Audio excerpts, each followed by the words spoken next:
बिस्मिल्लाहिर्रहमानिर्रहीम, अस्सलाम वालेकुम। आप देख रहे हैं एहतसाब उसामा तैयब के साथ। नाज़रीन, आज के प्रोग्राम में हम बात करेंगे सफ़ारती सतह पर जिस तरह से पाकिस्तान की अहमियत काफ़ी बेहतर नज़र आई। गज़ा अमन मिशन के बारे में बात की जाए या सदर ट्रंप की तारीफ़ी कलमात वज़ीर आज़म के बारे में, इसके साथ साथ जो है वो जनाब नासिम मुनीर के बारे में, ये इसके ऊपर हम बात करेंगे। और जो मुल्की सियासत है उस पर जो डील की बातें की जा रही हैं, ढील की बातें की जा रही हैं, उस पर कभी हुकूमत की तरफ से कुछ नरम गोशा नज़र आता है, लेकिन उसके बाद हम देखते हैं कि दोबारा से इन तमाम बातों की तरदीद कर दी जाती है। इसके साथ साथ हमने देखा कि जेल से पाकिस्तान तहरीक इंसाफ के रहनुमाओं जिसमें यास्मीन राशिद साहिबा और दीगर मौजूद हैं, मियां महमूद रशीद साहब, उनका ये कहना था कि रमज़ान में किसी भी किस्म का एहतजाज ना किया जाए। और इसके साथ साथ हमने देखा कि आसिफ अली जरदारी साहब के जो बयानात हैं उन पर काफ़ी ज़्यादा तनकीद की गई इन्हीं रहनुमाओं की जानिब से, और इमरान खान साहब की सेहत के हवाले से, उनकी आंख के हवाले से भी बात की गई। यानी गंडापुर साहब, उनकी अगर बात की जाए, उन्होंने ये वादे किया कि उनका जो गुस्सा है, अगर किसी का दिल दुखा है तो वो माज़रत ख़्वाह हैं, लेकिन गुस्सा उनका जायज़ है। वो शख्स जिसने सेहत के लिए बहुत सी सहूलियात दी इस कौम को, वो अपनी सेहत के लिए परेशान है। आंख के ऊपर आज भी वो बात कर रहे हैं, उनकी सेहत के हवाले से बात कर रहे हैं। इसके साथ साथ हम बात करेंगे कि IMF मिशन की आमद से पहले ही जब रिपोर्ट देखी तो उसके अंदर जो गुर्बत है पाकिस्तान की वो बढ़कर 28.8% हो गई है। तो हुकूमती पॉलिसीज़ हमारे वो इशारे जो हमें बताते हैं कि हमारी इकॉनमी बेहतर हो रही है, गुर्बत कम क्यों नहीं हो पा रही, इसके ऊपर हम बात करेंगे। मिस्टर शाहिद मसूद साहब तहरीक इंसाफ से हमारा साथ दे रहे हैं। आसिफ बाजवा साहब पाकिस्तान मुस्लिम लीग नून से हमारे साथ मौजूद हैं। ब्रिगेडियर हारिस नवाज साहब सीनियर तजियाकार हमारा साथ दे रहे हैं। तीनों मेहमानों का बहुत शुक्रिया। बट साहब, मैं आपसे जानना चाहूँगा, और जानना ये चाहूँगा सबसे पहले कि जो इस वक्त खारजा पॉलिसी है पाकिस्तान की, आप समझते हैं कि उसके समरात मिलना शुरू हो गए हैं? ट्रंप जिस तरह से तारीफ़ करते हैं पाकिस्तान की, वज़ीर आज़म की, आर्मी चीफ़ की, किस तनाजुर में देखते हैं आप? देखिए उसामा, बात यह है कि ये ज्यादा सिलसिला शुरू हुआ जब पाकिस्तान शरीफुल्लाह जो था दाइश का, जिसने अमेरिकन सोल्जर्स को जब वो यहाँ से एग्जिट कर रहे थे उस वक्त मारे थे, तो वहां से जब पकड़ के दिया तो फिर प्रेसिडेंट ट्रम्प ने कांग्रेस में पाकिस्तान की बड़ी तारीफ की और वहां से स्टार्ट हुआ। फिर सेकंड जब सबसे ज्यादा इफेक्ट हुआ जब मार के हक में या बयान मरसूस में पाकिस्तान ने जिस तरीके से chief of defence forces Syed Asim Munir field marshal ने एक प्लान बनाया, पूरी कौम को यकजा किया, फिर उसको एग्जीक्यूट किया, इतने बड़े दुश्मन को 2 या 3 दिन के अंदर शिकस्त फाश दी, मुकाला किया। Then American then the world realise कि Pakistan is really a very strong, mature, responsible nuclear मुल्क है और उसके साथ उसकी मुसल्लह फौज बहुत ही बैटल हार्डेंड और प्रोफेशनल है। And then they realise also कि इंडिया नहायत ही इमेच्योर और इरिस्पॉन्सिबल न्यूक्लियर मुल्क है, जो फॉल्स फ्लैग स्टेज ड्रामा करके एक हमसाया न्यूक्लियर मुल्क पर अटैक करे विदाउट रियलाइजिंग कि इसकी कॉन्सिक्वेंसेस क्या हो सकते हैं। यहाँ से पाकिस्तान को उन्होंने एक्नॉलेज करना शुरू किया और फिर उन्होंने झूठ पे इंडिया ने बोला कि जी हमने नहीं कहा था अमेरिका को, अमेरिकन प्रेसिडेंट ने कहा, मैं इंडिया ने मुझे कहा और फिर मैंने पाकिस्तान को कहा, पाकिस्तान एक्सेप्ट कर ली और उसके बाद पाकिस्तान को उसी जब से पाकिस्तान की तारीफ शुरू हो गई, फिर उन्होंने पाकिस्तान ने उनको नोबेल प्राइज के लिए भी रिकमेंड कर दिया, फील्ड मार्शल को व्हाइट हाउस बुलाया गया। तो यहाँ से पाकिस्तान का स्टेचर बिल्ड हुआ टू एन एक्सटेंड कि आज पाकिस्तान को दुनिया रिकग्नाइज करती है और इंडिया बिल्कुल आइसोलेट हो गया। और आपने देखा कि जब भी ट्रंप बात करते हैं फील्ड मार्शल की तो वो कहते हैं where is the field marshal is the good guy. अभी उन्होंने कहा ही द फाइटर, अभी कल की बात है, तारीफ कर रहे थे, प्राइम मिनिस्टर की बात करते हैं। तो आई थिंक इस कॉन्टेस्ट पे देखा जाए तो पाकिस्तान का स्टेचर बहुत फर्क पड़ा। फिर पाकिस्तान इस वक्त इस पोजीशन में है कि हम अपनी बात अगर हम लॉजिक से तरीके से बात करें तो मनवा सकते हैं और यही बात को हमें अब कैश करने का वक्त आ गया, जिस तरह इंडिया प्रॉक्सीज को यूज कर रहा है। और उसके बाद वहां पे भी हमने जाके पीस पे जो कि पीस बोर्ड पीस और पीस में जाके हमने बात की है और वहां भी जाके हमने खुल के बात की है पैलेस्टीन के फेवर में। कल भी आपने देखे कि प्राइम मिनिस्टर ने सबसे ज्यादा खुल के पैलेस्टीन के फेवर में बात की है। दे डिड नॉट बॉदर कि इंडियन को अमेरिकन को पसंद आएगा नहीं आएगा, उनके इधर के प्राइम मिनिस्टर बैठे हुए थे। दिस स्पीक्स कि अभी हमारी अपनी एक इंडिपेंडेंट पॉलिसी है और हम अपने नेशनल इंटरेस्ट में खुल के बात करें। तो ये चीजें अभी आहिस्ता आहिस्ता दुनिया ने रिकॉग्नाइज करनी शुरू की है। इवन मिडिल ईस्ट में देख लें, everybody want to become WhatsApp defence pact करना चाहता है। तुर्की से हमारे पहले ही ताल्लुकात अच्छे हैं, इंडोनेशिया है, तमाम ममालिक, और आपके सामने ईरान से हमारे कितने से ताल्लुकात हो गए, बांग्लादेश से हो गए, सेंट्रल एशिया को देख लें। So Pakistan become a regional player one, number 2 middle powers का भी लीडर बन गया। तो ये एक बहुत अच्छी बात है। इसको हम आगे लेके कैसे चलते हैं, ये डिपेंड करते हैं कि हम इस पोजीशन को कैश कैसे करते हैं। और ये कैश हमने करना है टेररिज्म के खिलाफ, दुनिया को बता के what India is doing, proxies को यूज कर रहे हैं और इंडिया कैसे ग्लोबल टेररिज्म कर रहा है, और पाकिस्तान अकेला कन्फ्रंट कर रहा है इसको सिंगल एंटिटी। व्हेन वन दुनिया इस बात को बाय करे तो फिर आई थिंक पाकिस्तान के लिए बहुत बेहतर होगा। बिल्कुल सही है मिस्टर शाहिद साहब। दुनिया मान रही है इस तक पाकिस्तान के किरदार को, खारजा पॉलिसी के सम्राट मिलना शुरू हो गए, ये नज़र आ रहा है, दुनिया एक्सेप्ट कर रही है। क्या हमारी ऑपोजिशन भी मान रही है कि मामला बेहतर हुए इस हवाले से? बिस्मिल्लाहिर्रहमानिर्रहीम। बहुत शुक्रिया उसामा साहब, आपने शरीके गुफ्तगू किया। ब्रिगेडियर साहब की बहुत सारी बातों से मैं इत्तेफाक करता हूँ, लेकिन कुछ से मैं इख्तलाफ करते हुए अपनी एक राय देना चाहूँगा। जी देखिए, हम गजा पीस बोर्ड के अंदर गए, कल जो 19 को वहाँ पे मीटिंग हुई। मुझे कोई भी इंटरनेशनल जो था, जो इंडिपेंडेंट स्टेट्स हैं, जो जिनका एक हमेशा से मौक़िफ़ फ़लस्तीन के हवाले से रहा, जिन्होंने बहुत बड़ी बड़ी रैलियां निकाली। यूरोप इसके अंदर था, इसके अंदर आपके बहुत सारे ममालिक थे, लेकिन ये सिर्फ और सिर्फ 19 स्टेट्स हैं जो सिग्नेटरी बनी और जो गई वहां पे, और मुस्लिम स्टेट्स हैं। मैं ये समझता हूँ ये बहुत अच्छा होता कि ये गजा पीस बोर्ड में जाने से पहले अगर हमारे पास एक बॉडी थी OIC, जिसके अंदर पाकिस्तान ने हमेशा एक बड़ा इफेक्टिव किरदार अदा किया, बड़ा मौसर किरदार था। आपने देखा होगा कि 2019 के अंदर सऊदी अरेबिया के अंदर उसकी एक कॉन्फ्रेंस हुई, और फिर 2020 के अंदर पाकिस्तान ने उसको होस्ट किया, और 2021 के अंदर दोबारा पाकिस्तान ने उसको होस्ट किया। और उसके बाद अक़वाम मुत्तहिदा के अंदर हमारे लिए एक बहुत बड़ी कामयाबी है जो इस्लामोफोबिया के हवाले से थी। अब भी बेहतर तो ये था कि पहले सारे मुस्लिम ममालिक बैठ के कोई इसके ऊपर मुश्तरका लाहेमल तय करते, और हमारी पार्लियामान जो है, जो ताकत का असल सरचश्मा है, यहाँ पे इसके ऊपर एक पूरी डिबेट होती। क्योंकि 1947 से लेकर बानिए पाकिस्तान ने जब शुरू में ये कह दिया कि Israel is an illegitimate child of the west, तो इसके ऊपर बहुत सारी मुशावरत की जरूरत थी, यहाँ पे एक मुकम्मल डिबेट की जरूरत थी। मैंने वो वक्त भी देखा है। लेकिन बैरिस्टर साहब, कहाँ पे आपको ये लगा, कहाँ पे, दो चीज़ें सिर्फ प्लीज़ बड़े अदब से, दो चीज़ें। एक तो ये कि OIC ने कहाँ पे अपना किरदार निभाया। हम प्रोग्राम्स करते गए कि जहाँ पे भी हम देखते हैं कि मुसलमानों पे मुजालिम हो रहे हैं, OIC का एक बयान जारी हो जाता है, कॉन्फ्रेंस के अंदर कुछ बातें हो जाती हैं। इसके अलावा प्रैक्टिकली तो कुछ नज़र नहीं आया चेंज हमें। दूसरी बात यह है कि गजा पीस बोर्ड के अंदर पाकिस्तान ने ऐसा क्या कह दिया जो आप कह लीजिए कि फ़लस्तीनियों के ख़िलाफ़ है, या उनको उनके सपोर्ट नहीं हो रही उससे, कोई ऐसी चीज़ बताइए हमें जिस पे एतराज़ किया जा सके। देखिए, मैं गुजारिश करता हूँ, मेरा जो कहने का मतलब था वो ये था कि गजा पीस बोर्ड पे जाने से पहले अगर हमारी पार्लियामान, जिसके अंदर अपोजिशन मौजूद है पाकिस्तान की, 25 करोड़ अवाम की यहाँ पे नुमाइंदगी मौजूद है, यहाँ पे एक अक्रॉस द बोर्ड डिस्कशन होती, यहाँ पे जो पाकिस्तान की पूरी अवाम है उनको पता होता कि हमें ऑन बोर्ड लिया गया है और इसके अगराज़ व मकासद क्या है। देखिए, यूनाइटेड नेशन एक बॉडी ऑलरेडी मौजूद है, उसकी मौजूदगी के अंदर आप एक ऐसी बॉडी जिसके ऊपर वेस्ट को बहुत सारे तहफ़्फ़ुज़ात हैं, और उसके अंदर नेतन्याहू पार्टी है बाकायदा इस गजा पीस बोर्ड के अंदर। हालांकि जो फ़लस्तीन है उनको यहाँ पे नुमाइंदगी नहीं दी गई। वहां पे देखें, जो पहले सीज फायर हुए फ़लस्तीन के अंदर, क्या उसके बाद वहां पे एट्रोसिटीज खत्म हो गई? क्या वहां पे जो जेनोसाइड हो रहा है वो खत्म हो गया?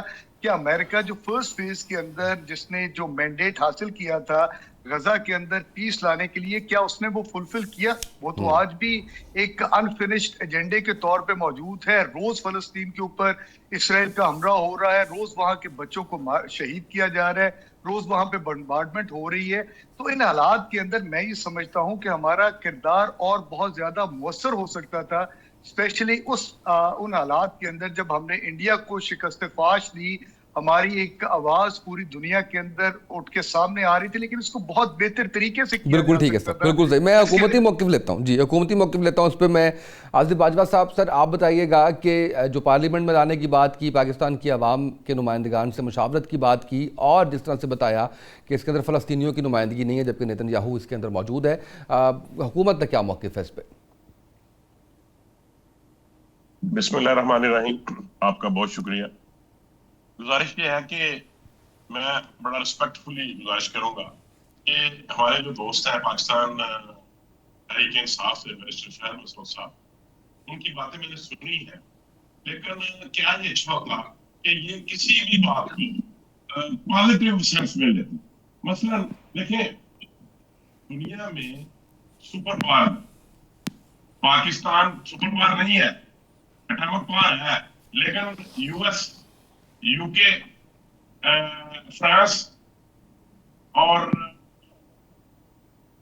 रशिया, ये 5-6 ममालिक ऐसे हैं जिनके पास वेटो पावर है। और आप ये बात करते हैं कि हमें किसी को इत्मीनान में लेना चाहिए।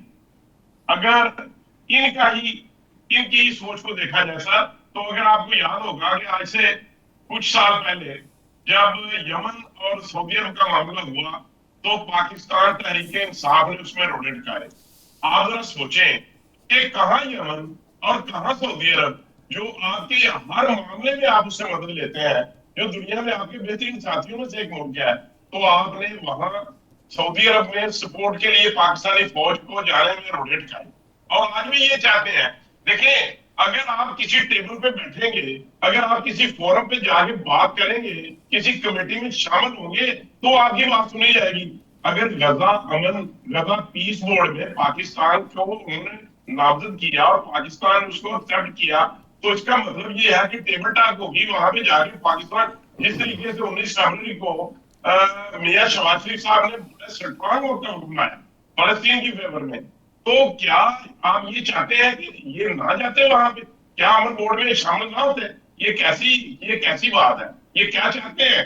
तो मकसद ये है बात करने का कि पाकिस्तान ने दुनिया में इस्लामिक उम्मा के साथ मिलके जितने इस्लामिक ममालिक थे, देखें, अगर आप सऊदी अरब देखें, यूएई देखें, दूसरे ममालिक देखेंगे, तो ये सबके साथ मिस्टर ट्रंप को ये रिक्वेस्ट कर सकते हैं। आप लोग फोर्स देखिए, आपने कितने लोगों ने फोर्स किया, जैसा कि बैरिस्टर साहब ने कहा कि यूरोप ने वहां पे ले लिया, निकाली, बड़ा कुछ किया, लेकिन क्या किसी बात का कोई इफेक्ट हुआ? क्या आप मना कर सके इजराइल को बमबारी से? नहीं मना कर सके।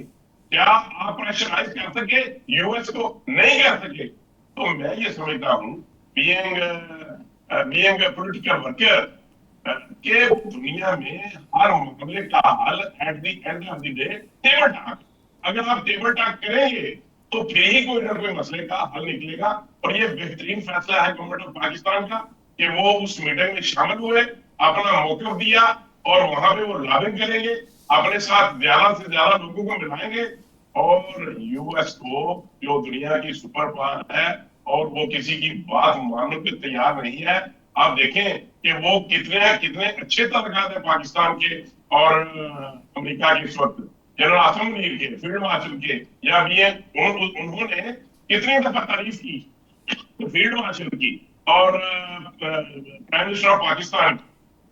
तो क्या ये अच्छी बात नहीं है कि ये उनको अच्छे जेस्चर में ये कहें कि मिस्टर प्रेसिडेंट, आप वहां गजा के लिए ये हमारी रिक्वेस्ट है, आप इस तरीके से काम करें। हम नहीं चाहते, देखिए पाकिस्तान ने कहा कि हम अपनी फौज नहीं भेजेंगे, हम अड्डे नहीं देंगे, उनके खिलाफ किसी किस्म की कार्रवाई का हिस्सा नहीं बनेंगे। जिस तरह वो कहते हैं कि हम डीवेपनाइज करना चाह रहे हैं गजा में हमास को, पाकिस्तान ने कहा हम अपनी आर्मी को नहीं भेजेंगे। कितना स्ट्रांग मौक़िफ़ है।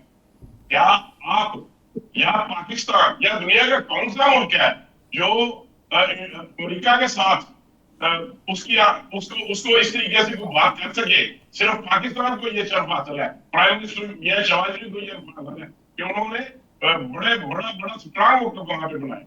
तो मैं ये समझता हूँ ये बहुत अच्छा फैसला है पाकिस्तान का। बिल्कुल ठीक है सर। ये एक elected government, right sir, government है। गवर्नमेंट ने जो भी किया है ये पाकिस्तान के मुफाद में और गजा के मुफाद में और इस्लामी उम्मा के मुफाद में किया। बिल्कुल ठीक है। ब्रिगेडियर साहब, गजा पीस बोर्ड के मामले पे अपोजिशन की तनकीद बराए तनकीद या तनकीद बराए इस्लाह, क्या इसमें कुछ बेहतरी की गुंजाइश थी, या सिर्फ क्योंकि अपोजिशन का काम होता है कि वो कुछ ना कुछ उनकी तरफ से कहा जाए, ये उसी सिलसिले की एक कड़ी है? देखिए, बेसिकली जब बात है ना कि मैं बैरिस्टर साहब की जो बात कर रहे हैं ना जी, कि ऑपोजिशन से असेंबली में बात करते, पार्लियामेंट में बात करते या कैबिनेट की बात होती, दैट्स ए लेटर स्टेज। अवाम अपने नुमाइंदे जो हैं वो असेंबली में लेकर आते हैं, फिर असेंबली मेंबर जो हैं वो एक प्रोविंशियल और फेडरल गवर्नमेंट बनाते हैं, और फिर वो फेडरल गवर्नमेंट के जो मिनिस्टर्स हैं वो मिलके अपना एक प्राइम मिनिस्टर बनाते हैं। अब तो इसलिए वो उसको ऑथराइजेशन होती है कि वो बेस्ट रियासत के इंटरेस्ट में फैसले करे, और जहां बहुत जरूरी हो तो वहां पर पार्लियामेंट से रजू भी करे, और फिर अगर बहुत ज्यादा सिक्योरिटी इशूज है तो फिर नेशनल सिक्योरिटी कमेटी में भी बात ली जा सकती है। अभी ये देखें, ये हुकूमत का फैसला है, क्योंकि हुकूमत को ये आपकी पार्लियामेंट में अलाउ किया है, प्राइम मिनिस्टर जब बना दिया, फॉरेन ऑफिस बन गया, प्राइम मिनिस्टर सेक्रेटेरिएट बन गया, सब कुछ हो गया। अभी ये आपने देखे फौज ने अभी तक आपकी प्राइम मिनिस्टर ने और हुकूमत ने ये फैसला नहीं किया कि इंटरनेशनल स्टेबलाइजिंग फोर्स में हम फोर्स पे अपनी हिस्सा लेना या नहीं लेना, टिल द टाइम पे उसके खदोखाल हो, कोई टर्म्स ऑफ रेफरेंस हो, कोई उसके एसओपीज बने, फिर उसके बाद बात की जाएगी। लेकिन जाना बहुत जरूरी इसलिए भी था, ये आप देखें ना कि ये इसलिए जाना जरूरी था कि आप अगर वहां पर ये 8 ममालिक इस्लामिक वाले नहीं जाते, और फिर पैलेस्टीन को कौन रिप्रेजेंट करेगा, उनकी आवाज कौन होगा, उनके इंटरेस्ट को कौन लुक आफ्टर करेगा। पहला मकसद यही था कि आप इसको एक्सेप्ट करें ताकि जंगबंदी हो जाए, और जो जेनोसाइड वहां पर हो रही थी ना पैलेस्टीनियन की, वो खत्म हो जाए, वो का फ्लाज जो एम्बार्गो लगा हुआ था वो खत्म हो जाए, तबाही जो कर रहे थे वो खत्म हो जाए, जो कि हो गई। कम से कम उनको एक साई ऑफ रिलीफ मिल गया। अब इसके बाद नेक्स्ट स्टेप यही है कि पैलेस्टीन अथॉरिटी बन जाए, फिर उसके बाद आपने ये देखने कि इंटरनेशनल स्टेबलाइजेशन फोर्स जो है उसको कैसे उसका टर्म्स ऑफ रेफरेंस बनाते हैं, उसके लिए क्या एसओपीज बनती हैं, क्या वो वाकई जाके एक्चुअल पीस कीपिंग का काम करेगी, क्योंकि जिसमें अब ये होगा कि इजराइल को गजा से कैसे उसका इनकलाब पूरा करना है, पैलेस्टाइन अथॉरिटी को कैसे इफेक्टिव करना है, उसकी सपोर्ट ये पीस कीपिंग स्टेबलाइजेशन फोर्स कैसे करेगी, और लास्ट स्टेज होगी वो नहीं भी पता कि कैसे क्लियर होगा कि उनको किस तरीके से निकाला ये जो हमास को डिसम करते भी हैं कि नहीं करते, व्हाट हैपन, ये चीजें देखने की है। इसलिए मैं ये बात कर रहा हूँ, इसलिए मैं बात कर रहा हूँ कि ये चीजें बाद की बात है। अभी पहले ये चीजें मकसद था कि ये सब सेटल हो जाए, जंगबंदी हो जाए। अभी भी इसराइल जो है वो वायलेशन करता है, और आई वुड से कि इस बोर्ड के अंदर ये भी फैसला होना चाहिए कि जो वायलेशन करता है उसको पेनल्टी क्या है, ये जरूर बात होनी चाहिए, जो कि मेरे ख्याल में बहुत कम बात की गई है कि इस वक्त जो अगर इजराइल वायलेशन कर रहा है सीज फायर की, तो देन व्हाट पेनल्टी इजराइल के ऊपर डालनी चाहिए, कि जो लोगों अभी भी कुछ लोगों को उसने शहीद किया है, रोजाना करता है, उसके पे क्या बात होगी। गाजा की बात की है आपने, वेस्ट बैंक की बात की, जहाँ वो अपनी मलकियत शो कर है, प्रॉपर्टी की अलाउ कर है कि उसको अपना हिस्सा बना लिया जाए, इसके ऊपर कोई खामोशी है। जब तक ये वेस्ट बैंक और गजा का मसला दोनों का इकट्ठा हल नहीं होता तो हमास कैसे डिसआर्म होगी, ये चीजें सोचने की हैं, ये सारी चीजें होंगी। आई एम श्योर कि पाकिस्तान ने जिस खुले अंदाज से इवन कल भी प्रेसिडेंट ट्रंप के सामने इजराइल को क्रिटिसाइज किया है, हर बात पे बताया कि पैलेस्टीन क्या हमारे उनके राइट्स हैं, 2 नेशन स्टेट की हमने बात की है, उनके इलाके इजराइल ने जो 1967 में कब्जा किया वो वापस करने की बात है, आल-कुद्स शरीफ उनका दारुल खिलाफा हो, ये बात है। हर चीज पाकिस्तान ने, तो जितना मेरे ख्याल में वाहिद पाकिस्तान मुल्क है जिसने खुल के बात की है। जी वापस आता हूँ मैं, सर बात आपसे भी जो है वो इसको हम कंप्लीट करते हैं, और उसके साथ साथ बात आपसे भी पूछते हैं, मुल्क के साथ भी बात करते हैं। एक शॉर्ट ब्रेक, हमारे साथ रहिएगा। वेलकम बैक नाज़रीन, हम बात कर रहे हैं इस वक्त मुल्क की सियासत की, और जिसके अंदर डील की बात कर रहे हैं। आसिफ बाजवा साहब, सर आप इसके ऊपर अपनी राय दे रहे थे, मुझे ब्रेक पर जाना पड़ा, प्लीज़ कंटिन्यू कीजिएगा। पैदा हुई एम्बिग्युइटी पैदा हुई।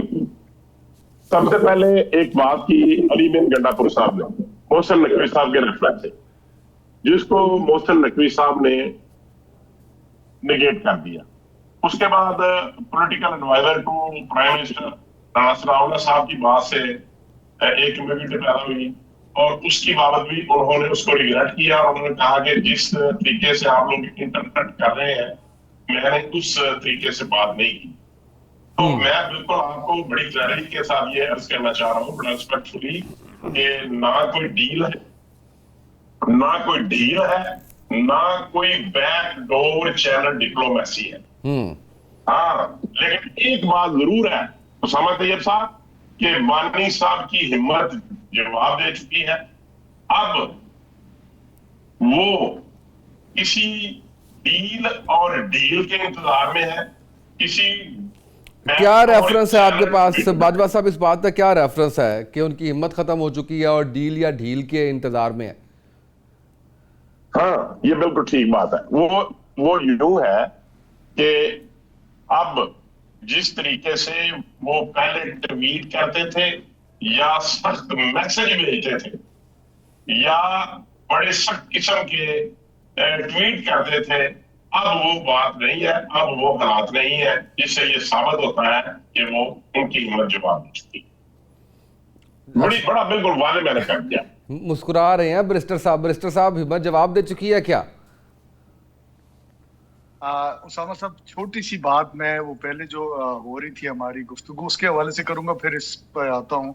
मैंने कभी ये नहीं कहा और ना ही मेरा ये कभी मौकफ रहा है कि हमें इंटरनेशनली जो ये एग्रीमेंट्स या ये जो होती हैं कॉन्फ्रेंसेस वगैरह, इनके अंदर हमें हिस्सा नहीं या पीस प्रोसेस के हवाले से हिस्सा नहीं बनना चाहिए। मेरा सिर्फ एक मौकफ है कि पार्लियामान को एतमाद में लेना चाहिए। रियासत का बहुत बड़ा सुकून है और पार्लियामान जो है वो बनाई ही इसलिए है for the sake of discussion, जहाँ पे रिजॉल्व हो चीजें और पाकिस्तान का मौकफ अक्रॉस द बोर्ड खुल के सामने आए और उसको उस हवाले से हुकूमत वक्त जो है वो आगे चीजों को लेकर चल सके।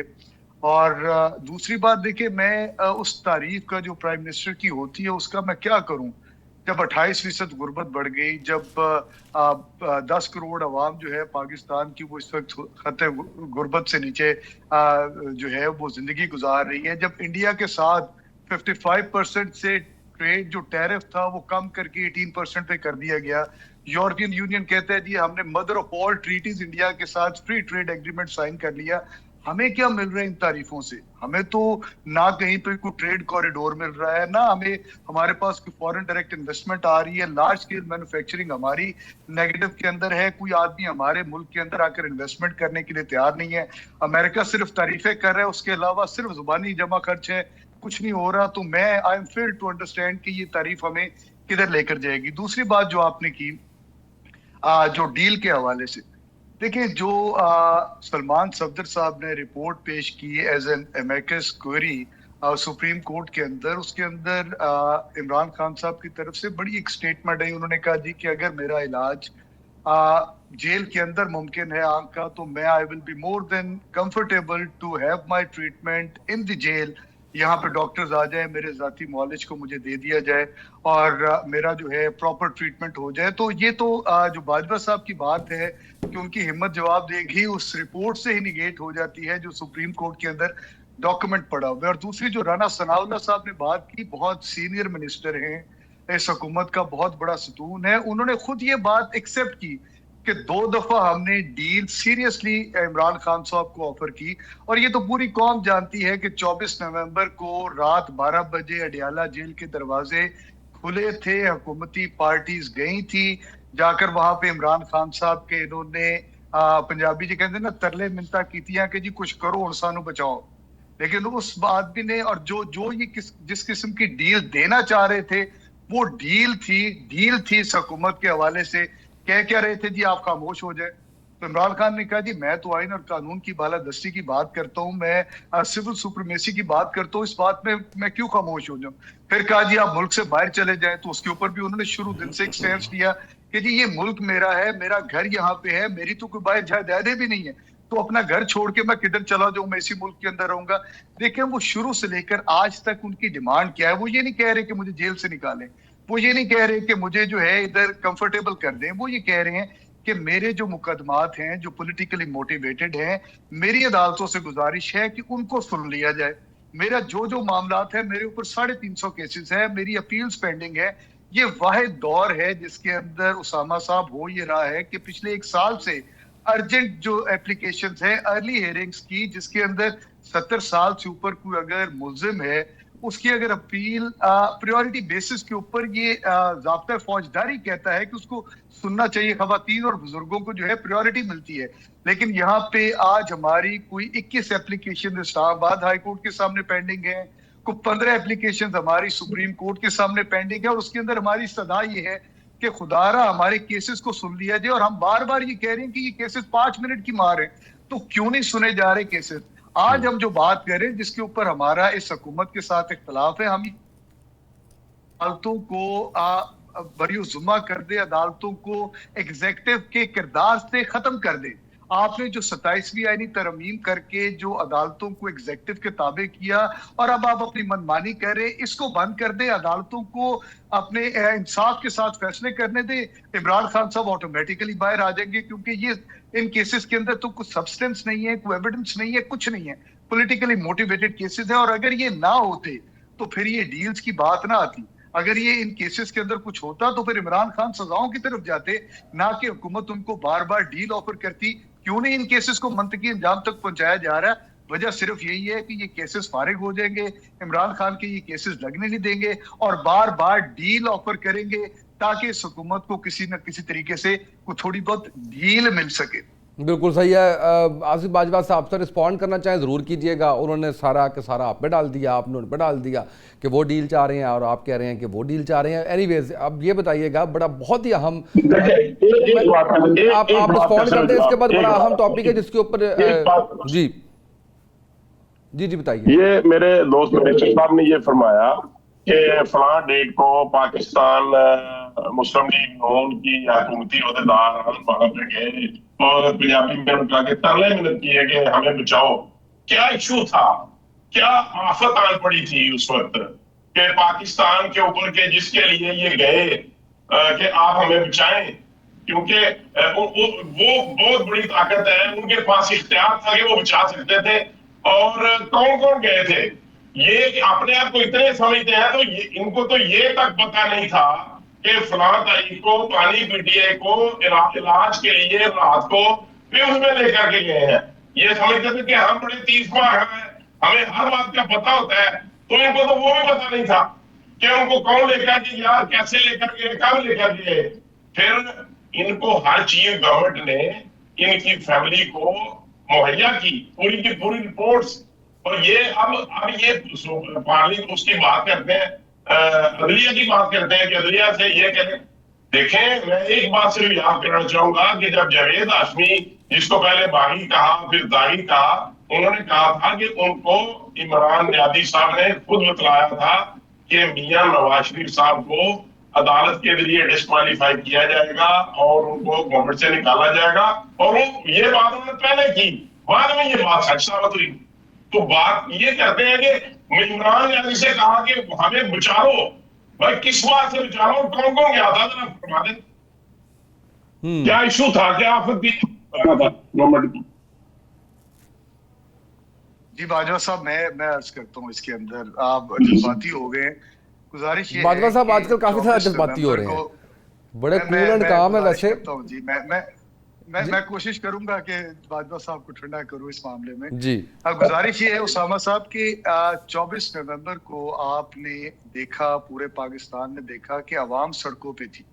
अवाम जोक दर जोक इस्लामाबाद की तरफ बढ़ रही थी, हमारा कैपिटल था, और अवाम का सिर्फ एक ही मुतालबा था कि इमरान खान के हवाले से जो पॉलिटिकल विक्टिमाइजेशन हो रही है उसको बंद किया जाए। आपने देखा कि 3 दिन या 4 दिन मुसलसल पूरा पाकिस्तान बंद रहा। खैबर से लेकर जो है वो जो है पूरा पाकिस्तान बंद था।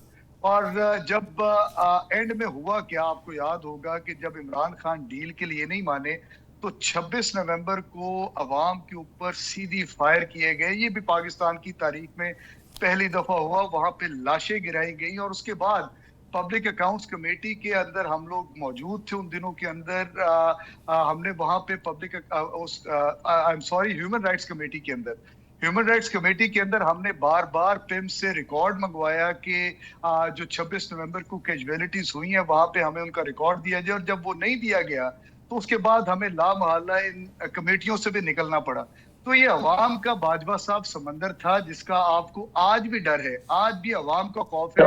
क्योंकि खौफ किस चीज का है मैं अर्ज करूं, वो जमात पाकिस्तान तहरीक इंसाफ जिसने 8 फरवरी 2024 को 2 करोड़ 70 लाख वोट लिए हैं। आपके जो नवाज शरीफ साहब हैं उनको डॉक्टर यास्मीन राशिद ने हराए। और अगर आप समझते हैं कि नवाज शरीफ साहब जीते थे तो मुझे बताएं कि सुबह के 3 बजे आपने रिटर्निंग ऑफिसर को क्यों चेंज किया पूरे पाकिस्तान के अंदर। अगर कोई ऐसी मिसाल मिलती है तो मैं बिल्कुल I will rest my case, मैं कहूंगा बाजवा साहब बिल्कुल ठीक कह रहे हैं और ये हुकूमत बिल्कुल एक मॉरली जस्टिफाइड लीगल गवर्नमेंट है। लेकिन आपके ऊपर तो फॉर्म 47 का इतना बड़ा बोझ है और उसकी वजह से आप परफॉर्मेंस नहीं दे पा रहे क्योंकि अवाम का आपके ऊपर। अच्छा, मैं शॉर्ट सा जवाब लेता हूं, मेरे पास 2 टॉपिक है जिसपे मुझे अभी बात करनी है। शॉर्टली बाजवा साहब।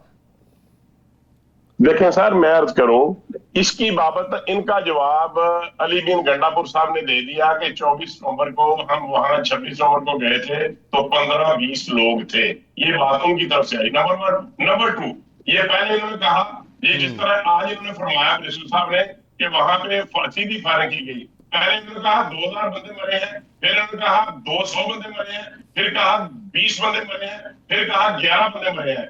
और सिर्फ एक आदमी के घर मोहतरमा बुशरा बीबी गई उनकी फाइनेंशियल सपोर्ट के लिए।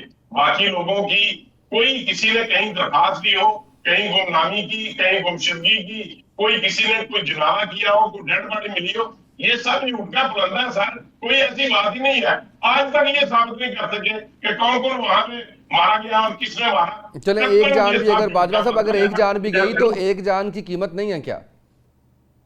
मैं मानता हूं, लेकिन ये कहते हैं कि 2000 आदमी मरे थे, फिर कहते हैं 200 मरे थे। मैं मानता हूं कि एक आदमी मरा होगा कि जिस तरीके से ये हमलावर हुए थे, ये जिस तरीके से ये हमलावर हुए थे पर, तो क्या ये समझते हैं कि ऐसे मुल्क चल सकते हैं? क्या इमरान नियाज़ी साहब की इसके ऊपर स्टेटमेंट अपनी नहीं है? और आज ये कहते हैं कि हम गए थे। मुझे अभी तक ये बात क्वेश्चन मेरा और था, बैरिस्टर साहब घुमा फिर आके कहीं और ले गए और मेरी बात का कोई जवाब नहीं दिया। अच्छा चलो बैरिस्टर साहब, मैं अगले उस पर मौजूद पे आना है। मुझे ये जानना है कि बैरिस्टर साहब अभी भी कोई तहफ़्फ़ुज़ात हैं इमरान खान साहब की सेहत के हवाले से? क्योंकि अब तो काफ़ी मामला क्लियर है कि उनके जो है वो आंख का मामला बिल्कुल ठीक है, आंख चेक भी की और उसके बाद जो है वो उस पर हुकूमती वज़ीर ने तारीफ़ भी की कि उस उम्र में इतनी अच्छी नज़र उनकी है। तो आप लोग तो कहाँ तक बात ले गए थे? 85% तक खुदा न खास्ता जो है वो उनकी आंख ज़ाया हो गई है। तो क्यों इतना जो है वो मामला को बढ़ा चढ़ा के पेश करते हैं जबकि निकलता उसमें से कुछ भी नहीं है बाद में? देखिए उसामा साहब, थोड़ा सा बैकग्राउंड दूंगा और उसके बाद आपके सवाल का जवाब उस बैकग्राउंड के अंदर भी पन्हा होगा और आगे जी प्लीज बात करता हूँ। जी, गुजारिश ये है कि पिछले 5 महीनों से इमरान खान साहब के साथ कोई मुलाकात नहीं है और उसके अंदर बार बार जब अडियाला के बाहर जाते रहे तो ये एक बात करते रहे हम लोग कि इमरान खान साहब की सेहत के हवाले से हमें तहफुजात हैं, वो हमारे तहफुजात दूर किए जाए। जो जेल मैनुअल है, जो इस्लामाबाद हाई कोर्ट के 2 रुकनी बेंच का फैसला है और जो आईने पाकिस्तान कहते हैं उसके मुताबिक हमें मुलाकात दी जाए, जो सरीहन एक आईनी कानूनी डिमांड है जिसको हमेशा से निगेट किया जाता रहा। अब हुआ क्या, जिस तरह पहले बाजवा साहब ने बात की कि रात के अंधेरे के अंदर रात 12 बजे बगैर फैमिली को बताए आपने इमरान खान साहब को शिफ्ट किया जेल से। कोई गुनाह नहीं था जो आप करने जा रहे थे, आपको फैमिली को इन्फॉर्म करना चाहिए था और ये हक था इमरान खान साहब का, उनकी फैमिली का। और आपने वहां पे उनका ट्रीटमेंट करवाया। ट्रीटमेंट करवाने के बाद जब आप वापस ले आए तो उसके 4 दिन बाद एक जर्नलिस्ट ने ये खबर ब्रेक की। हुकूमत की तरफ से कोई इस तरह का मौकफ सामने नहीं है, हम बिल्कुल इसके ऊपर जो है वो ब्लैंक थे कि इमरान खान साहब के साथ क्या हुआ। लेकिन जब एक जर्नलिस्ट ने ये चीज ब्रेक की तो उसके बाद तारड़ साहब इंफॉर्मेशन मिनिस्टर ने आकर कहा कि उनकी आंख के अंदर इशू था, उनकी आंख की बहनाई काफी हद तक डिस्टर्ब हुई थी जिसको हमने प्रॉपर ट्रीटमेंट करवा दिया। अब उसके बाद देखें लामहला मैं अगर रिश्तेदार हूं, मैं अगर भाई या बहन हूं इमरान खान साहब की, तो मेरी तशवीश बिल्कुल इसके अंदर जायज है कि मुझे उनसे एक दफा मुलाकात तो करने दी जाए ताकि मैं खुद देख सकूं कि उनके साथ इशू क्या है। अब हुकूमत एक तरफ तो कहती, पहले उन्होंने 4 दिन तरदीद की कि कोई इमरान खान साहब की सेहत बिल्कुल ठीक है, कोई आंख का इशू नहीं, लेकिन 4 दिन इस चीज को जो है वो सीगा राज में रखने के बाद इस चीज की तस्दीक की। तो अब मैं हुकूमत की बात को कैसे मानूं जब तक मुझे खुद मुलाकात ना करने नहीं दी जाए, जब तक मेरे जाती मॉलेज को ना मिलने दिया जाए, जब तक जो इमरान खान साहब ने कहा कि मुझे जो है वो आसिम यूसुफ साहब या फैसल सुल्तान साहब जो मेरे जाती मॉलेज है इनको भेज दिया जाए। They are non political people, वो डॉक्टर्स हैं, उन्होंने तो प्रोफेशनली जाकर वहां पे डील करना है। और पाकिस्तान की तारीख के अंदर ये होता रहा है। डॉक्टर अदनान की मिसाल हमारे सामने है, नवाज शरीफ साहब के साथ हर वक्त मौजूद होते थे। तो आज वो एक्सेस इमरान खान साहब को क्यों नहीं दी जा रही? क्यों ये डिस्क्रिमिनेशन है? क्यों आईने पाकिस्तान कानून और जेल मैनुअल की सरीहन खिलाफ वर्जी हो रही है? और उसी वजह से आज इंतशार की कैफियत पाकिस्तान के अंदर है। लेकिन सर बात फिर वहीं पे आ रही है कि उस सारे मामले के अंदर चीज़ों को इतना वो बयान करना कि पूरी कौम ज़ाहिर है, और मैं आपको बताऊं सच्ची बात ये है कि पिछले प्रोग्राम के अंदर मैंने भी बाजवा साहब से बड़ा आप कह लीजिए कि सख्त सवालात किए इस हवाले से, और काफ़ी इसके ऊपर, और जो लोग नहीं भी पाकिस्तान तहरीक इंसाफ के सपोर्टर या वोटर, वो भी परेशान थे इस हवाले से। तो अब ये आप नहीं समझते कि गैर जिम्मेदारी का मुजाहरा किया गया है पाकिस्तान तहरीक इंसाफ की जानिब से? हम क्यों यकीन करेंगे कल को आपकी किसी बात का? ये बिल्कुल वैसे ही हुआ कि 2 दफ़ा हो चुका है। इससे पहले जब अल्लाह माफ़ करे, जब खान साहब की मौत की खबरें जो है वो आ रही थी अफ़गानिस्तान के मीडिया, इंडियन मीडिया से, उस वक्त भी आपने इस बात को इतनी हाइप दी बग़ैर किसी तहकीक के, और इस दफ़ा भी आपने इस बात को इतनी हाइप दी और अवाम के आप जज्बात से खेल रहे हैं इसके अंदर। लेकिन ये कंट्रोवर्सी डेवलप क्यों होती है और ये इंतशारी कैफियत बनती क्यों है? उसकी एक बुनियादी वजह है कि जब आप इस मुल्क के अंदर जो आइन है, जो कानून है, उसके तहत नहीं चलेंगे तो लोगों के अंदर एक तजब्जुब होगा, लोगों के अंदर एक बेजारी होगी और वो बेजारी जाहिर करेंगे। अब देखिए, जिस तरह मैंने पहले सारी आपको वो वाकया बताया, आज अगर इमरान, मतलब इसके अंदर क्या अमर माने है कि इस्लामाबाद हाई कोर्ट के 2 रुकनी बेंच का फैसला है, उसके मुताबिक आप मुलाकात करवा दें, हम जाकर देख लें कि खान साहब की सेहत कैसी है और बाहर आकर हम बता दें कि ये है, तो सारा मामला ही खत्म हो जाता है। उसके बाद कोई कंट्रोवर्सी रहती नहीं है। और अगर वो बिल्कुल ठीक है तो हम आकर बिल्कुल हुकूमत वक्त का शुक्रिया भी अदा करेंगे कि जी सर आपको मैं ये कहता हूँ उनसे मुलाकात किए बगैर बैठे बिठाए आपको कैसे इल्हाम हो जाता है कि जी इतनी बड़ी बात हो गई है कि उनकी वो यानी आप लोग ये तक कहते हैं कि हमें इस बात का सबूत दिया जाए कि खान साहब जिंदा हैं या नहीं। यानी आप मुलाकात नहीं हो पा रही, लेकिन दूसरा एंगल आप पकड़ लेते हैं, उसके ऊपर आप इतना वावेला मचा देते हैं। मैं माजरत, मेरे अल्फाज इसलिए कि मैं पिछले पूरे हफ्ते में 3 प्रोग्राम किए और तीनों प्रोग्राम्स में मैं जितना टफ टाइम हुकूमत को दे सकता था इस बात पे मैंने दिया कि आप लोग ज्यादती कर रहे हैं। क्योंकि जब हमने भी सुना कि खुदा न खास्ता 85% आंख ज़ाया हो गई है तो हमारा भी दिल दुखा, बतौर पाकिस्तानी, बतौर शहरी हमारा भी इस बात पे दिल दुखा। लेकिन सारा मामला ही कुछ और है। अब आप फिर कह रहे हैं, मैं ये कह रहा हूँ आपको इल्हाम हो जाता है क्या? मुलाकात जब नहीं होती तो कहाँ से आप ये बातें निकाल के ले आते हैं कि जी जान चलेगी सबूत दीजिए, आंख ज़ाया होगी सबूत दीजिए? तो ये बैठे बिठाए कहाँ से आ जाता है आपके पास? आप क्यों इन बातों पर कान धरते हैं? देखिए, मैं गुजारिश करता हूँ, ये बैठे बिठाए या कोई अनहोनी या कोई इल्हाम नहीं हमें हुआ था। ये जब मैकिस क्यूरी गए जेल के अंदर, उन्होंने अपनी रिपोर्ट जो 7 सबों की थी, 20 पैराग्राफ्स की थी, उसके अंदर उन्होंने ये चीज लिखी कि 85% खान साहब की जो है वो आंख जो है उसके अंदर मसला बना। और खान साहब अक्टूबर के अंदर इसकी कंप्लेंट शुरू की। 1 महीने तक उनको जो है इसके ऊपर कोई प्रॉपर ट्रीटमेंट नहीं दिया गया, सिर्फ आई ड्रॉप्स दिए गए। और उसके बाद जब ये बहनाई मुकम्मल तौर पे खत्म हो गई तो फिर उस वक्त जो है लेकर जाया गया। और इसका वाज़ेह सबूत इस बात से भी है कि आपने जेल सुपरिटेंडेंट को बदला because he failed to discharge his duties. आपने गफूर अंजुम को वहां से बदल दिया और कोई वजह नहीं थी, सिर्फ ये एक वजह थी कि उसने प्रॉपरली तो वो अब आंख ठीक कैसे है? अब उसकी रिपोर्ट ठीक कैसे है सर? जी, मैं गुजारिश करता हूँ, देखिए जिस तरह की रिपोर्ट्स आई, हमें तो अभी भी इसके ऊपर हुकूमत वक्त की तरफ से कुछ सेटिस्फैक्ट्री आंसर्स नहीं मिल रहे। लेकिन जो रिपोर्ट्स हमें दिखाई गई, जो बाद में बात हुई, उसके अंदर जो पेम्स के हॉस्पिटल्स के डॉक्टर्स ने कहा, उन्होंने कहा जी कि वो एक हमने फौरी तौर पे इंजेक्शन दिया है, जिसके बाद दोबारा जो है वो रिकवरी स्टार्ट होना शुरू हो गई है और इंशाल्लाह ये रिकवरी हो भी जाएगी। हमारी दुआ भी ये है कि अल्लाह करे ये 100% रिकवरी हो जाए और खान साहब अपनी पूरी सेहत याब हो आंख के हवाले से। लेकिन फिर वही गुजारिश है सर कि जब तक मेरी खुद की मुलाकात, मेरी अपनी फैमिली की मुलाकात नहीं होती, मेरी अपनी फैमिली की तरफ से इस चीज की तस्दीक नहीं होती, या मेरा जाती मुआलिज इस बात की तस्दीक नहीं करता, उस वक्त तक मैं कैसे इस बात को मान लूं, स्पेशली उस मौकफ को जब ये हुकूमत 4 दिन तक इस चीज को निगेट करती रही कि हमने पिम्स में शिफ्ट नहीं किया, खान साहब की तबीयत ही खराब नहीं, और उसके बाद 4 दिन बाद आए हैं और आते साथ कहा जी कि हमने उनको शिफ्ट भी किया था, उनकी आई साइट भी इतनी खराब हुई, और फिर हम 4 दिन तक सुप्रीम कोर्ट जाते रहे और फिर जाकर हमें मैकिस कुराई की सहूलत मिली और उन्होंने जाकर फिर वही चीजें बयान की जो हुकूमत वक्त नहीं बता रही थी। तो इसके लिए जरूरी है कि हमें एक्सेस दी जाए ताकि ये सारी कंट्रोवर्सी जो है ये अपने इख्तिताम पजीर हो। जी बाजवा साहब बताइएगा सर। देखिए सर, ये बिल्कुल ऐसी बात नहीं है जिस तरीके से बैरिस्टर साहब फरमा रहे हैं कि 4 दिन तक हमें, इनको 4 दिन तक हमने ना किसी को कुछ कहा, ना इनको इल्म हुआ। तो जब एक चीज लीक हुई उसके बाद उन्होंने कहा कि जी हमें इसका बताएं, सबूत दें, तो फिर उनकी फैमिली को कंप्लीट रिपोर्ट जो दे दी गई थी वो इनके पास है। और आज भी मुझे, मैं बड़े अदब से, बड़ा रिस्पेक्टफुली, बड़े बड़े जेंटलमैन है बैरिस्टर साहब, तो मैं इनसे ये गुजारिश करूंगा, कहाँ भी लिखा हुआ है कि 85% उनकी नजर जो है वो वीक हो गई।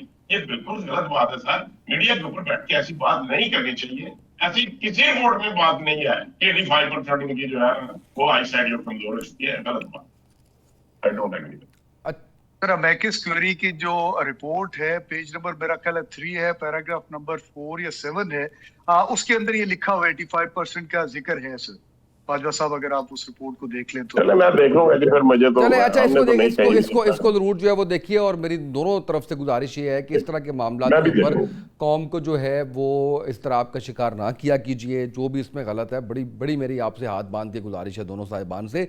अच्छा, मुझे बाजवा साहब आपसे ये जानना है कि 21% से 28.8% महंगाई होगी। किधर गए सर वो आपके इशारे जो बता रहे हैं कि आपकी इकॉनमी बड़ी बेहतर हो गई है, आप स्टेबिलिटी ले आए हैं, आपने मुल्क को जो है वो डिफॉल्ट से बचा लिया है, और आप बड़ी इस वक्त जो है वो मुल्क तरक्की की राह पे गामजन है। गुर्बत आपकी जो है वो, गुर्बत की शरह आपकी जो है वो इतनी बढ़ गई है।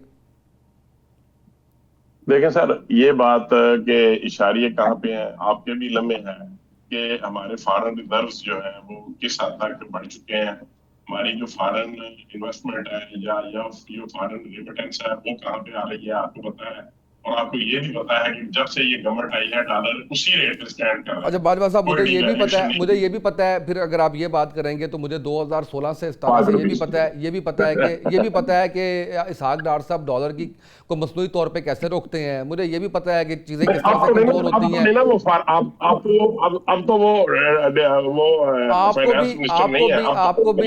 आपको भी इस दश्त की उसमें स्याही में जो है वो बड़ा अरसा हो गया है, तो मुझे भी कम से कम 15-16 साल हो गए हैं, 10 साल तो आपके साथ प्रोग्राम करते हुए हो गए हैं। तो सर इशारिये छोड़िए, सर इशारिये छोड़िए सर मुझे आम आदमी के लिए बताइए आप। मैं आपसे गुजारिश गुर्बत की कर रहा हूँ सर। मुझे नहीं पता कि आपने क्या किया ऊपरी सतह पे, मुझे नहीं पता कि आपने क्या किया। मुझे ये बताएं, अवाम तक समराज क्यों नहीं पहुंच पा रहे, अवाम में गुर्बत की शरह क्यों बढ़ रही है? देखें, बात यह है कि आपके इल्म में है कि फॉरेन जो इन्वेस्टमेंट है वो उस वक्त आती है जब आपके मुल्क में अमन व अमान हो। तो फॉरेन इन्वेस्टमेंट उस वक्त नहीं आती जब आपके मुल्क में दहशतगर्दी हो, यहाँ पे दहशतगर्दाना हमले हो, पाक फौज के ऊपर या दीगर मसाजिद के अंदर जिस तरीके से हमारे KPK में और बलूचिस्तान में हो रहा है। ये फॉरेन इन्वेस्टमेंट की इसमें ब्लॉकेज है। ये बात एडमिट है, हम मानते हैं इस बात को। लेकिन ये जो बात है ना कि महंगाई बढ़ रही है या इतने % दूसरे मामला को है, ये मेरा नहीं ख्याल कि कहाँ से ये रिपोर्ट्स आई है कि ये 21 से 28% बढ़ गई है। कोई ऐसी चीज नहीं है जिसका रेट जो है वो बड़ा हो या किसी चीज की पाकिस्तान में कोई शॉर्टेज हो। हर चीज की अवेलेबिलिटी है, हर चीज लाइन एंड बैंक्स के अंदर जा रही है। पूरी जो बिलखसूस जो सूबाई हुकूमत है पंजाब में, हर चीज के ऊपर उनकी गहरी नजर है। कोई जो गवर्नमेंट के रेट्स हैं उनके बढ़ के ज्यादा चीजें जो है वो मार्केट में मिल रही हैं और उनके जो रेट्स मुकर्रर हैं उनसे महंगी कुछ चीजें बिक नहीं रही। ये बात माननी पड़ेगी। चलो एक मैं शॉर्ट सा कमेंट इस पे क्लोजिंग से पहले मैं बैरिस्टर साहब से लेता हूँ। बैरिस्टर साहब बताइएगा, क्या जिस तरह से कह रहे हैं आसिफ बाजवा साहब ऐसे ही है? सर, अवाम की हालत क्यों कर सर बेहतर होगी जब एक सूबे की चीफ मिनिस्टर 11 अरब रुपए के जहाज ले लेगी और फिर आकर ऐसी मुज़हिका-हेज़ बात करेंगे कि जी हमने तो जो है पंजाब जो एयरलाइन है उसके फ्लीट के लिए लिया है, जो ना रजिस्टर्ड है ना उसका कोई पता है। और सर आज देखें, किसान मर गया बेचारा। किसान पहले किन्नों का काश्तकार गया, अब आलू का काश्तकार जो है वो सरापा एहतजाज है, रो रो के। अच्छा बैरिस्टर साहब मैंने ये पॉइंट लिखा हुआ था, मुझे मेरे जहन से निकल गया ये वाला पॉइंट, ये इसका 11 अरब के जहाज़ वाला। ज़रा मुझे एक सेकंड दीजिएगा, मैं ज़रा बाजवा साहब से पूछूं। बाजवा साहब क्या खिदमत, बाजवा साहब खुद मुस्कुरा रहे हैं, आप देख लें। ज्यादती है पंजाब की आवाम के साथ, ज्यादती है बाजवा साहब। मतलब जो अच्छे काम करती हैं मरियम साहबा, हम भी उनकी तारीफ करते हैं, लेकिन बड़ा दुख हुआ कि ये क्या किया। नहीं मुझे जामा साहब, मैं बिल्कुल सही है आपकी बात। आपका आपका जो क्वेश्चन है वो बड़ा स्ट्रांग है। मुझे ये बताएं कि क्या एक चीफ मिनिस्टर के पास तमाम जो सूबे हैं वहाँ गवर्नमेंट का, हर सूबे के चीफ मिनिस्टर के पास एक अपना गवर्नमेंट लेवल के कोई चारा नहीं है? जरा बता रहे, सबके पास है। बाजवा साहब, हमारे पंजाब के पास भी था, PIA ये आपने लिया गया पंजाब। PIA सर, यहाँ आपने नहीं था बाजवा साहब, ना, आपको नहीं पता है था आपने ना। PIA कितने में बेची है? आपने हाँ, PIA मुझे पता है जी, क्यों नहीं पता। 10 अरब में आपने PIA बेची है और 11 अरब में आप जहाज खरीद रहे हैं। नहीं, ये 11 अरब की प्राइस तो मेरे ध्यान में नहीं है कि 11 अरब रुपए का जहाज है। पता अगर करे ना मैं- बाजवा मैं- साहब, मैं समझता था कि बाजवा साहब मान जाए नहीं जस्टिफाई हो रहा, बाजवा साहब मान जाए नहीं हो रहा जस्टिफाई। इंफॉर्मेशन देखिए सर, मैं कोई उसमें कोई खरीदारी करने वालों में शामिल नहीं हूँ, लेकिन इसके ऊपर मुकम्मल इंफॉर्मेशन दी जा सकती है। उसामा साहब, एक बात ऐड करना चाहूंगा। जी जी जी जी जी जी। जालिब ने लिखा था कि तुमने लूटा है सदियों हमारा सुकून, अब ना हम पर चलेगा तुम्हारा फसूं, चारा घर मैं तुम्हें किस तरह से कहूं, तुम नहीं चारा घर कोई माने मगर मैं नहीं मानता, मैं नहीं मानता। जब हुक्मरान इतनी अय्याशियां करेंगे, 11 बिल्कुल सही है। अरब रुपए का, आपकी सर- बात बिल्कुल सही थी, 10 अरब रुपए के अंदर 18 जहाज थे PIA के। हाँ, और वो 11 बेच दिए अरब में और आप एक एक जहाज जहाज लिया। लिया, वो भी 19 सीटों वाला, 11 अरब रुपए के अंदर। और फिर कहते हैं जी वो पंजाब एयरलाइन का फ्लीट है। पंजाब एयरलाइन तो भी रजिस्टर्ड ही नहीं हुई। मैं हैरान होता हूँ इस तरह की मकाना गुफ्तगू के ऊपर, जब इस तरह की करते अच्छा, हैं। इस मामले में हमारे बाजवा साहब अच्छे हैं ना, बाजवा साहब खामोश हो जाते हैं, कहते हैं मुझे नहीं पता। बाजवा साहब सीधी बात कर देते हैं, पता बाजवा साहब को सारा कुछ है। बाजवा साहब आपने बताना है मुझे ये जहाज वाली क्या कहानी है। बहुत शुक्रिया मिस्टर शाहिद साहब, प्रोग्राम में बताऊंगा। बहुत शुक्रिया मिस्टर शाहिद साहब, बहुत प्रोग्राम। शुक्रिया आसिफ बाजवा साहब। आज के प्रोग्राम से इतना ही, इजाजत दीजिए, अल्लाह हाफिज।